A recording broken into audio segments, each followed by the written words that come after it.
Hello' student, আজি আমি আলোচনা কৰিম ক্লাছ 6ৰ আছামিছৰ 14 নম্বৰ চেপ্টাৰ নদীদ্বীপে ৰিঙিয়াই। এইটো চেপ্টাৰৰ সকলো প্ৰশ্ন উত্তৰবোৰ এইটো ভিডিঅ'ত আলোচনা কৰা হৈছে। লগতে প্ৰশ্ন উত্তৰকেইটা অতি চুটি দিয়া হৈছে যাতে তোমালোকৰ বাবে ইজি হয়।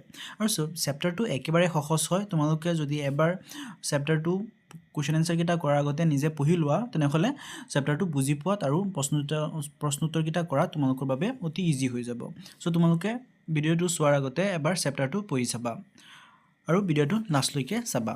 তেনেহ'লে বলা প্ৰথমতে কুৱেশ্যনকেইটালৈ আগবাঢ়োঁ। কি দিয়া আছে ইয়াত? প্ৰথমতে 1 নম্বৰ কুৱেশ্যন দিয়া আছে, তলত দিয়া প্ৰশ্নসমূহৰ শুদ্ধ উত্তৰটো বাছি উলিয়াই সঠিক বৃত্তটো পূৰ কৰা। তাৰে তোমালোকৰ এটা কুৱেশ্যন দিয়া আছে, তাত 4টা অপশ্যন দিয়া আছে। 4টা অপশ্যনৰ পৰা যিটো শুদ্ধ অপশ্যন হয় সেই অপশ্যনটো উলিয়াই ইয়াত বাকচত দিয়া ঘৰত সেইটো বৃত্তটো পূৰ কৰিব লাগে। ঠিক আছে, ইয়াত প্ৰথম কুৱেশ্যনটো দিয়া আছিলে, ছাৰ ইমান ডাঙৰ সেইটো কি চৰাই? কথাষাৰ কোনে সুধিছিল?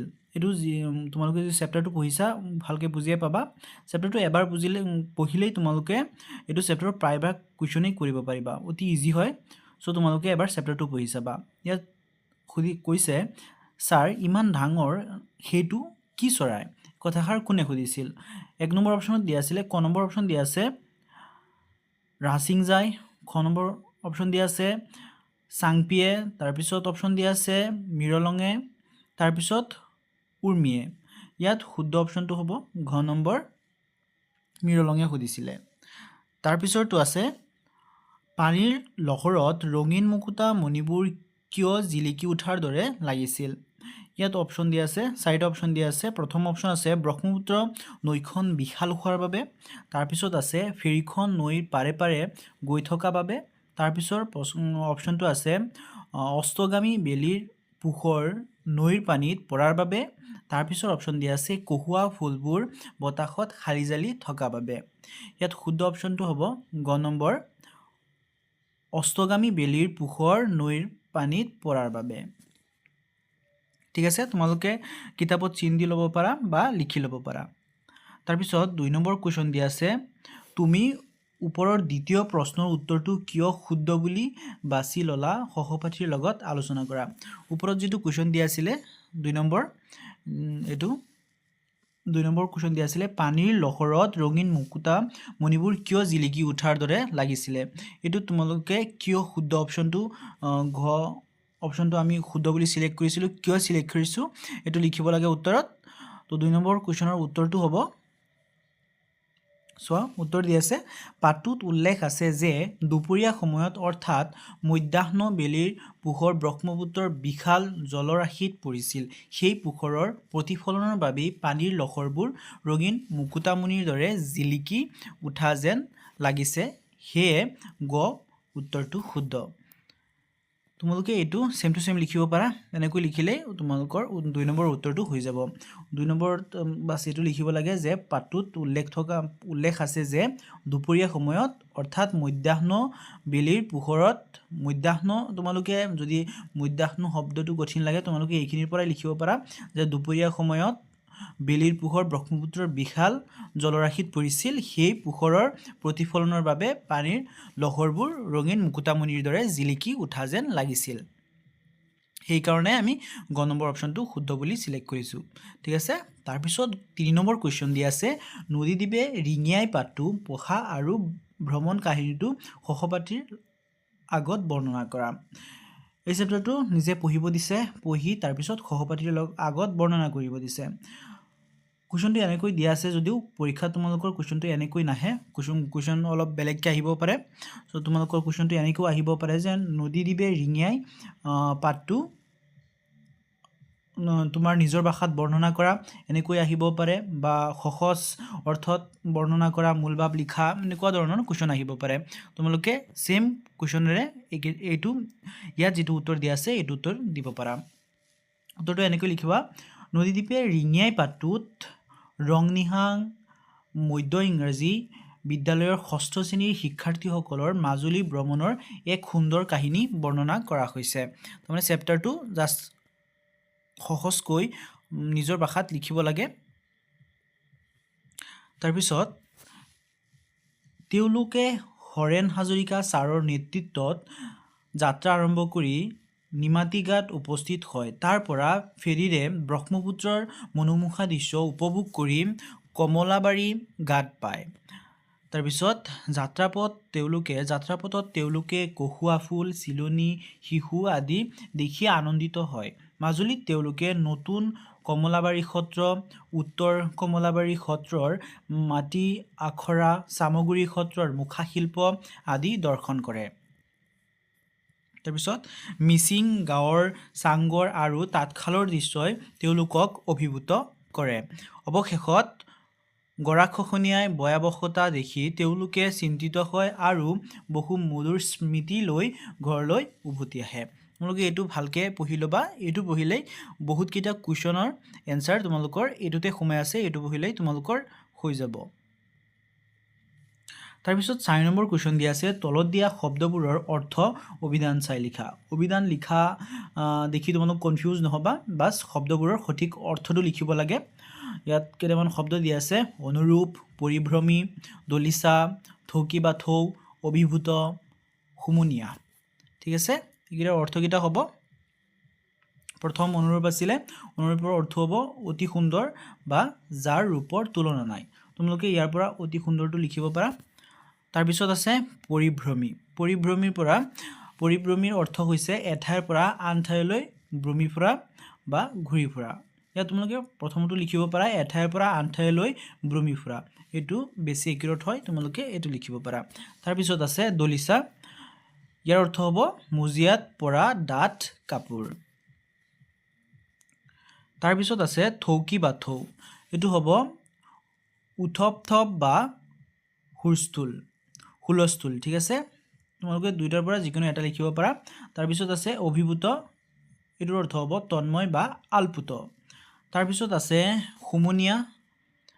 এইটোৰ অৰ্থ হ'ব দুখ বা বেজাৰত দীঘলকৈ উশাহ লোৱা। তাৰপিছত 5 নম্বৰ কুৱেশ্যন দিয়া আছে, তলত দিয়া প্ৰশ্নসমূহৰ উত্তৰ কোৱা আৰু লিখা। তাৰে ক নম্বৰ কুৱেশ্যনটো আছে, ছাত্ৰ ছাত্ৰীসকল মাজুলী ভ্ৰমণলৈ কাৰ নেতৃত্বত গৈছিল? ছাত্ৰ ছাত্ৰীসকল কাৰ নেতৃত্বত মাজুলী ভ্ৰমণলৈ গৈছিল এইটো লিখিব লাগে। কোনজন ছাৰৰ নেতৃত্বত বা কাৰ লগত মাজুলী ভ্ৰমণ কৰিবলৈ গৈছিল এইটো লিখিব লাগে। ইয়াৰ উত্তৰ হ'ব ছাত্ৰ ছাত্ৰীসকলে মাজুলী ভ্ৰমণলৈ হৰেণ হাজৰিকা ছাৰৰ নেতৃত্বত গৈছিল। ঠিক আছে, তাৰপিছত খ নম্বৰ কুৱেশ্যন দিয়া আছে, মাজুলীলৈ যাবলৈ তেওঁলোকে ফেৰীৰে কোনটো ঘাটৰ পৰা যাত্ৰা কৰিছিল? মাজুলী যাবলৈ তেওঁলোকে যাত্ৰা আৰম্ভটো ক'ৰ পৰা কৰিছিল এইটো লিখিব লাগে। উত্তৰ হ'ব মাজুলীলৈ যাবলৈ তেওঁলোকে নিমাতী ঘাটৰ পৰা ফেৰীৰে যাত্ৰা আৰম্ভ কৰিছিলে। ক'ৰ পৰা আৰম্ভ কৰিছিলে? নিমাতী ঘাটৰ পৰা। ঠিক আছে, তাৰপিছৰ কুৱেশ্যন দিয়া আছে, ব্ৰহ্মপুত্ৰৰ চাপৰিটোৰ পৰা ৰিণিকি ৰিণিকি কিশোৰ সুৰ বাঢ়ি আহিছিল।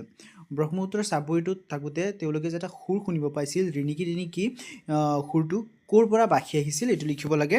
উত্তৰটো হ'ব ব্ৰহ্মপুত্ৰৰ চাপৰিটোৰ পৰা ৰিণিকি ৰিণিকি ঐনিতমৰ সুৰ বাঢ়ি আহিছিল। তাৰপিছৰ কুৱেশ্যন দিয়া আছে, মাজুলী আৰু যোৰহাট সংযোগী দলংখনৰ নিৰ্মাণ কাৰ্য তেওঁলোকে কোনটো ঘাটেৰে যাওঁতে দেখা পাইছিল? যেতিয়া ছাত্ৰ ছাত্ৰীবিলাকে ৰাস্তাত যোৱা সময়ত দেখা পাইছিলে যে মাজুলী আৰু যোৰহাটৰ সংযোগী দলংখনৰ নিৰ্মাণ কাৰ্য তেওঁলোকে কোনটো ঘাটেৰে যাওঁতে দেখা পাইছিলে এইটো লিখিব লাগে। উত্তৰটো হ'ব মাজুলী আৰু যোৰহাট সংযোগী দলংখন নিৰ্মাণ কাৰ্য তেওঁলোকে উভতনি যাত্ৰাত অফলামুখ ঘাটেৰে যাওঁতে দেখা পাইছিল। ইয়াত তোমালোকে উভতনি যাত্ৰাত যদি লিখিবলৈ অলপ তোমালোকৰ কাৰণে দীঘল হৈ যায়, তোমালোকে অকল এইটো লিখিব পাৰা যে অফলামুখ ঘাটেৰে যাওঁতে দেখা পাইছিলে। ঠিক আছে, তাৰপিছৰ কুৱেশ্যন দিয়া আছে, মাজুলীত থকা বিশ্ববিদ্যালয়খনৰ নাম কি?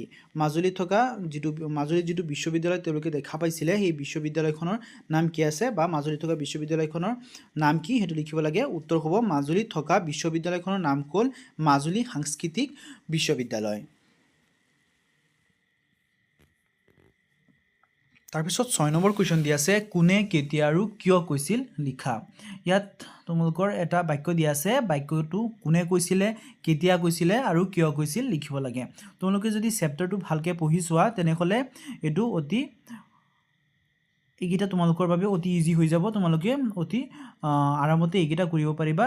একেবাৰে সহজ হয় তোমালোকে চেপ্টাৰটো প্ৰথমে এবাৰ পঢ়ি চাবা পঢ়ি চাই তাৰ পিছত এইকেইটা কৰিবৰ কাৰণে চেষ্টা কৰিবা বা তোমালোকে যদি চেপ্টাৰটো এবাৰ নিজে পঢ়ি চাই তাৰ পিছত ভিডিঅ'টো চাই আছা তেনেহ'লে তোমালোকে ইয়াৰ পৰা এবাৰ চালে তোমালোকৰ আৰু মুখস্থ কৰাৰ কোনো দৰকাৰী নাই তোমালোকৰ এবাৰতে হৈ যাব সো চেপ্টাৰটো এবাৰ পঢ়ি চাবা ইয়াত ক নম্বৰটো দিয়া আছে ব্ৰহ্মপুত্ৰ আৰু ইয়াৰ দাঁতি কাষৰীয়া বিল জলাশয় আদিৰ আশে-পাশে শামুক ভঙা কণামুচৰি তাৰপিছত মাছৰুকা পানীকাউৰী গঙাচিলনী ডাউ খৰালি বালিমাখি আদি অনেক চৰাই থাকে শীতকালত এই বিল জলাশয়বোৰলৈ বহু পৰিভ্ৰমী চৰাইও আহে এটো কোনে কৈছিল কেতিয়া কৈছিল কিয় কৈছিল এটো লিখিব লাগে উত্তৰটো হ'ব এই কথাষাৰ হৰেণ হাজৰিকা ছাৰে ছাত্ৰ ছাত্ৰীসকলক কৈছিল কোনে কৈছিল হৰেণ হাজৰিকা ছাৰে কৈছিলে কাক কৈছিলে ছাত্ৰ ছাত্ৰীসকলক কৈছিলে তো কিয় কৈছিলে এটো লিখিব লাগে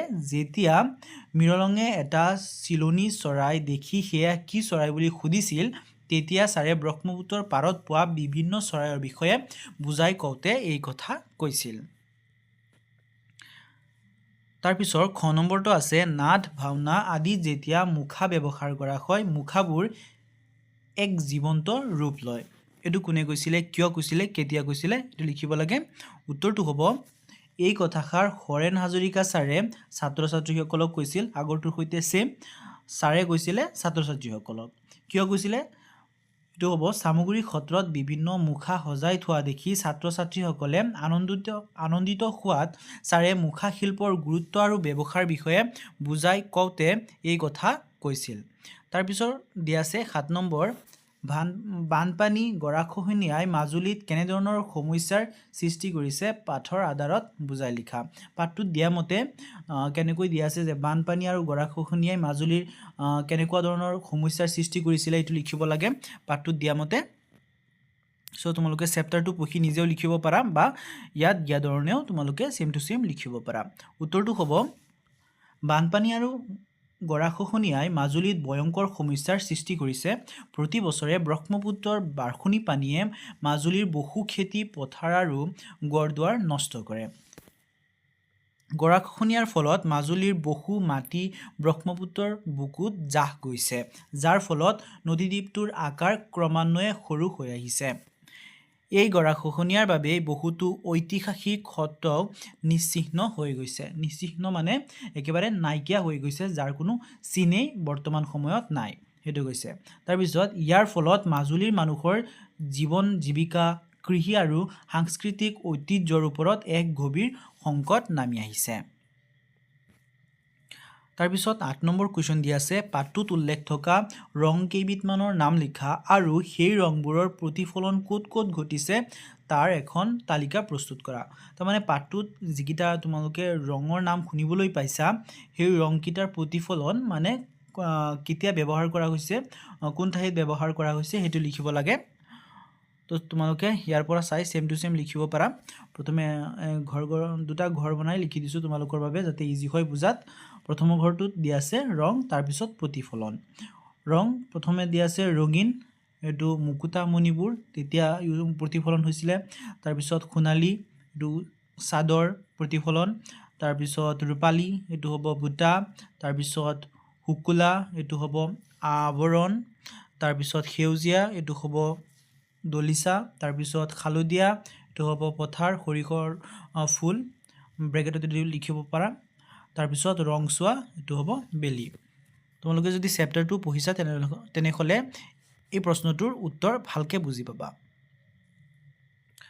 তাৰ পিছত দিয়া আছে ভাষা অধ্যয়ন বাক্য ৰচনা কৰা বাক্য ৰচনা কৰিবলৈ কেইটামান বাক্য দিয়া আছে কৈ খাখি ফুৰ্তি হালিজালি ৰিনিকি গাই দামুৰি নাট ভাওনা এইগিটাৰ বাক্য ৰচনা কৰিব লাগে বাক্য ৰচনাকেইটা অৱশ্যে নিজেই কৰিব লাগে বাক্য ৰচনাকেইটা অতি ইজি হয় জাস্ট শব্দটো যেটো দিয়া আছে এটো ইউজ কৰি এটা বাক্য সাজিব লাগে যদি তোমালোকে চেষ্টা কৰা নিজেও বাক্য সাজিব পাৰা বা মই দিয়া মতেও ইয়াৰ পৰা লিখিব পাৰা প্ৰথমে দিয়া আছিল খাখি ফুৰ্তি তো হ'ব বনভোজ খাবলৈ গৈ সকলোৱে খাখি ফুৰ্তি কৰিলে তোমালোকে এনেকৈ তলত আন্ডাৰলাইন কৰিব পাৰা কাৰণ কোনটো যেটো মেইন শব্দ দিয়া আছে এই শব্দটো কোত ইউজ হৈছে এটো আন্ডাৰলাইন কৰি দেখুৱাই দিলে বেছি ভাল তাৰ পিছত দিয়া আছে হালিজালি বতাহত কহুৱা ফুলবোৰ হালি জালি নাচি আছিল। তাৰপিছত আছে ৰিণিকি ৰিণিকি, দূৰৰ পৰা বাঁহীৰ সুৰ ৰিণিকি ৰিণিকি বাঁহী আহিছিল। তাৰপিছত দিয়া আছে গাই দামুৰী, গৰখীয়াজনে সন্ধিয়া গাই দামুৰী লৈ ঘৰলৈ উভতিছে। তাৰপিছত দিয়া আছে নাট ভাওনা, মহাপুৰুষ শংকৰদেৱে নাট ভাওনাৰ সৃষ্টি কৰিছিল। তাৰপিছত 10 নম্বৰ আছে তলত দিয়া বাকচটোত থকা অব্যয় পদসমূহ প্ৰয়োগ কৰি বাক্যবোৰ পুনৰ গঠন কৰা। তলত বাকচত তোমালোকে দেখিব পাইছা কেইটামান অব্যয় দিয়া আছে, সেয়ে, কিন্তু, তথাপিও, আৰু এইকেইটা দিয়া আছে। এইকেইটা ব্যৱহাৰ কৰি বাক্যটো ইয়াত যিকেইটা বাক্য দিয়া আছে এইকেইটা পুনৰ গঠিত কৰিব লাগে। প্ৰথমটো উদাহৰণ দিয়া আছে, চোৱা, ৰাম ঘৰলৈ গ'ল। এইটো উদাহৰণ মতে দিয়া আছে, ৰাম আৰু ৰীতা ঘৰলৈ গ'ল। ইয়াত দুটা দিয়া আছিলে, ৰাম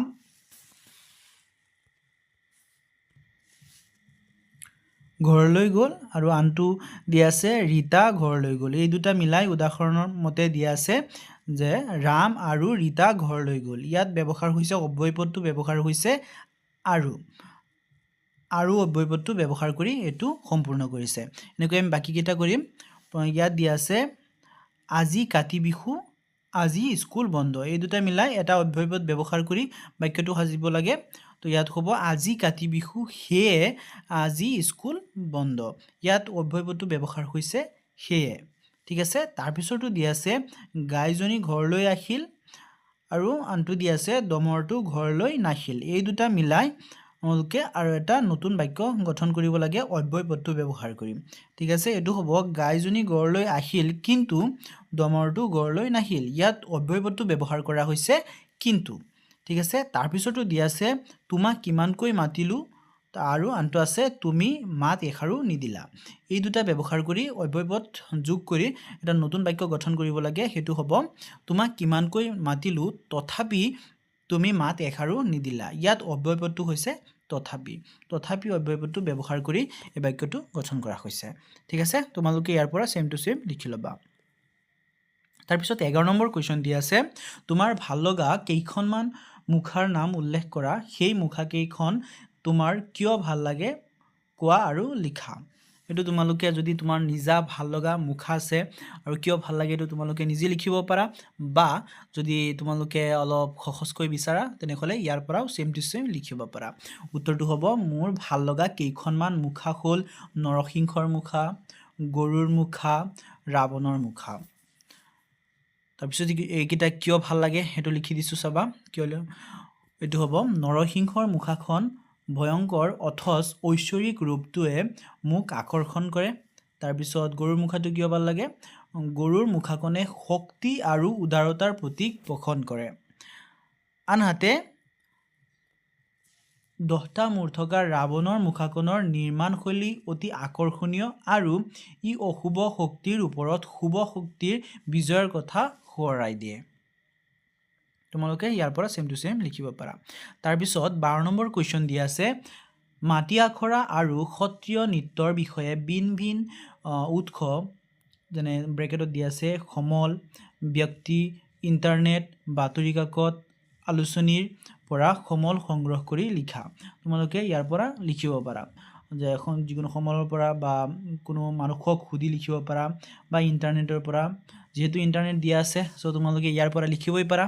কিন্তু ইউটিউবতে চাই আছা, ইণ্টাৰনেট ব্যৱহাৰ কৰি আছা, চ' তোমালোকে এইটো ভিডিঅ'ৰ পৰা চেম টু চেম লিখিব পাৰা। তো হ'ব মাটি আখৰা। উত্তৰটো হ'ব মাটি আখৰা হৈছে অসমত প্ৰচলিত এখন শংকৰদেৱৰ সময়ৰ পৰাই চলি অহা শাস্ত্ৰীয় নাট নৃত্য। ই সাধাৰণতে মাটিত বা মন্দিৰৰ উঠানত ৰূপায়ণ কৰা হয়, য'ত সন্ন্যাসী বা ভক্তসকলে বিভিন্ন পৌৰাণিক কাহিনী বা ভক্তিৰসৰ নাট প্ৰদৰ্শন কৰে। তাৰপিছত আছে সত্ৰীয় নৃত্য। এইটো হ'ব সত্ৰীয় নৃত্য হৈছে অসমৰ এক শাস্ত্ৰীয় নৃত্য, যাক মহাপুৰুষ শ্ৰীমন্ত শংকৰদেৱে ভক্তিমূলক নাট নৃত্যৰ ৰূপত সূচনা কৰিছিল। মূলতে সত্ৰৰ ভগৱান বিষ্ণু বা কৃষ্ণৰ স্তৱগান আৰু চৰিত্ৰ উপস্থাপন কৰিবলৈ এই নৃত্য প্ৰচলিত হয়। তাৰপিছত দিয়া আছে প্ৰকল্প মানে নিজে কৰা কিছুমান কাম। চ' 13 নম্বৰটো দিয়া আছে বিভিন্ন ঋতুত সৰি থকা ফুল সংগ্ৰহ কৰা, সেই ফুলবোৰ এধাৰিমলা গঠা আৰু মালাদাৰী কি কৰিবা লিখা। তো তোমালোকৰ কাম তোমালোকে নিজে কৰিব পাৰা। সেইকেইটা কোনো এক্সাম ৰিলেটেড নহয় যে তোমালোকৰ এক্সামত আহিব, তেনেকুৱা নহয়। তোমালোকে এই প্ৰকল্পকেইটা নিজে কৰিব পাৰা, নিজৰ বন্ধুসকলৰ লগত মিলি, ক্লাছমেটসকলৰ লগত মিলি এইকেইটা কাম তোমালোকে নিজে কৰিব পাৰা। চ' এইখিনিতে তোমালোকৰ এইটো চেপ্টাৰৰ সকলো প্ৰশ্নোত্তৰবোৰ শেষ হৈছে। যদি ভিডিঅ'টো ভাল লাগিছে তেনেহ'লে লাইক, কমেণ্ট, শ্বেয়াৰ এটা কৰি যাবা আৰু চেনেলটো ছাবস্ক্ৰাইব কৰি ৰাখিবা। আৰু তোমালোকে বাকী চেপ্টাৰৰ ভিডিঅ'বোৰ পাবৰ বাবে এইটো চেনেলৰ প্লেলিষ্টটো চাবলৈ নাপাহৰিবা। তাত প্ৰত্যেকটো চেপ্টাৰৰ ভিডিঅ'বোৰ চিৰিয়েলকৈ দিয়া আছে। লগতে নেক্সট চেপ্টাৰৰ ভিডিঅ'ৰ লিংকটো এইটো ভিডিঅ'ৰ ডেছক্ৰিপশ্যন বক্সত পাই যাবা। তাৰ পৰা তোমালোকে ভিডিঅ'টো চাব পাৰিবা। ভিডিঅ'টো লাষ্টলৈকে দেখাৰ বাবে ধন্যবাদ।